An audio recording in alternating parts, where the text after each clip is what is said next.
ಸ್ವಕರ್ಮ ಧರ್ಮಾರ್ಜಿತ ಜೀವಿತಾನಾಂ ಶಾಸ್ತ್ರೇಷು ದಾರೇಷು ಸದಾ ರತಾನಾಂ ಜಿತೇಂದ್ರಿಯಾಣಾಂ ಅತಿಥಿ ಪ್ರಿಯಾಣಾಂ ಗೃಹೇಪಿ ಮೋಕ್ಷಃ ಪುರುಷೋತ್ತಮಾನಾಂ. ಸ್ವಕರ್ಮ ಧರ್ಮಾರ್ಜಿತ ಜೀವಿತಾನಾಂ ಶಾಸ್ತ್ರೇಷು ದಾರೇಷು ಸದಾ ರತಾನಾಂ ಜಿತೇಂದ್ರಿಯಾಣಾಂ ಅತಿಥಿ ಪ್ರಿಯಾಣಾಂ ಗೃಹೇಪಿ ಮೋಕ್ಷಃ ಪುರುಷೋತ್ತಮಾನಾಂ.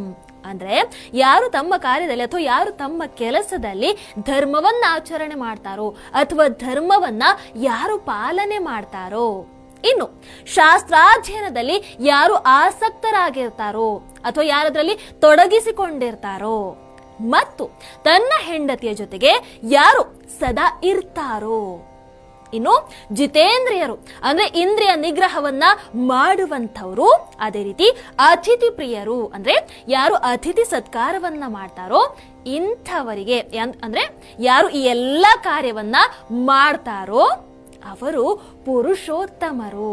ಹಾಗಾಗಿ ಅವರುಗಳಿಗೆ ಮನೆಯಲ್ಲೇ ಮೋಕ್ಷ ಸಿಗುತ್ತೆ. ಇದು ಈ ಶ್ಲೋಕದ ಅರ್ಥ. ನಿಮ್ಮ ಅನಿಸಿಕೆಯನ್ನು ದಯವಿಟ್ಟು ಕಾಮೆಂಟ್ ಮೂಲಕ ತಿಳಿಸಿ. ಟಿವಿ ವಿಕ್ರಮ, ದೇಶ ನಿಮ್ಮ ಕೈಯಲ್ಲಿ.